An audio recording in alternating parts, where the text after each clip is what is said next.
At the heart of any business, there's one question that matters most. How much money did we actually make?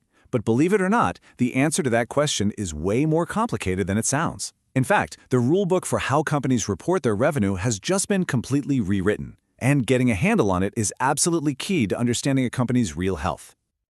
So let's start with a big question. When is a sale actually a sale? I mean, is it when the ink dries on a contract? Is it the moment a product rolls out of the warehouse? Or is it only when the money is sitting in the bank?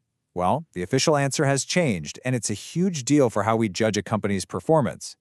You see, the old way of doing things was, well, a bit of a mess. Different industries and even different companies in the same industry had their own unique ways of counting revenue. This made it almost impossible for investors like you and me to make fair comparisons. It was a classic apples and oranges problem, and it was clear we needed a single global standard. And that's where IND AS 115 comes in. Think of it as the new universal rulebook for revenue. Its core idea is actually pretty simple, but really powerful. A company should only recognize revenue when it's actually transferred a good or service and for the amount it truly expects to get paid. The whole goal is to give everyone a clear, honest, and consistent picture. So here's how we're going to break it all down. First, we'll talk about why we needed this new rulebook in the first place. Then, we'll dive into the heart of it all, the 5-step model. After that, we'll get into some of the trickier, real-world contracts. And finally, we'll tie it all together and talk about why this really matters to you. All right, let's kick things off. Before we get into the nuts and bolts, let's really zoom out and look at the big picture. Why was this new standardized approach to revenue so incredibly important? The main goal here was to create a level playing field. It's simple, right? When everyone plays by the same rules, you can actually compare companies fairly. You get way more transparency, so you can see the real story behind those big sales figures, and maybe most important of all, it builds credibility and trust, the kind that investors and regulators, well, all of us really rely on. Okay, now for the main event. This is the core of IND AS 115. To get that consistency we were just talking about, the standard lays out a really clear, logical, 5-step journey that every single company has to follow to recognize its revenue. It all starts with identifying the contract. Then you have to figure out the specific promises made within it. After that, you set the total price, you split that price up among each promise, and only then can you recognize the revenue as you deliver on those promises. Sounds like a lot, but let's walk through each one. It's more intuitive than it seems. So, step 1, you gotta have a contract. But we're not just talking about a piece of paper with some signatures. The standard is super specific here. The agreement has to be approved by everybody, it needs to have real commercial impact, and, this is a big one, the company has to be pretty sure it's actually going to collect the money. If payment isn't probable, you don't have a contract. Simple as that. Okay, step 2 introduces a really important idea: performance obligations. Just think of these as the individual promises a company makes in a contract. The perfect example is your mobile phone plan. You didn't just buy one thing, right? The company made you at least 2 promises. 1, to give you a handset, and 2, to provide you with network service every month. Each of those is its own separate obligation. Step 3 is all about figuring out the total price tag.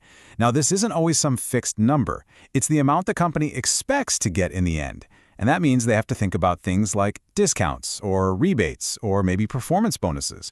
It's not about the initial number on the invoice, it's about what they realistically believe they're entitled to. So, once you've got that total price, you have to slice it up. That price gets allocated across all those different promises we identified back in step 2. Let's go back to our phone example. If the total contract is worth, say, 24,000 rupees over 2 years, the company has to figure out how much of that is for the handset and how much is for the monthly service, based on what each of those would sell for all by itself. And finally, we're at step 5, actually recognizing the revenue. This only happens when a company fulfills a promise and the customer takes control. This can happen over time, like with that monthly phone service, where a little bit of revenue gets booked each month, or it can happen all at once, at a single point in time, like the moment that phone is delivered and it's officially yours. So that's the 5-step framework in a nutshell. But we all know business is messy, and real-world contracts can get pretty complicated. So now, let's put this model to the test with some of those trickier scenarios. Let's talk about warranties. Are they just a cost of doing business, or are they a separate promise to the customer? Well, IND AS 115 draws a really clear line in the sand. A standard warranty, the kind that just guarantees the product works as it should, is treated as a cost. But an optional, extended warranty that you pay extra for, that's a whole different ballgame. That's considered a distinct service, a separate performance obligation that gets its own slice of the revenue. Now here's a situation that used to be a real gray area, a bill and hold arrangement.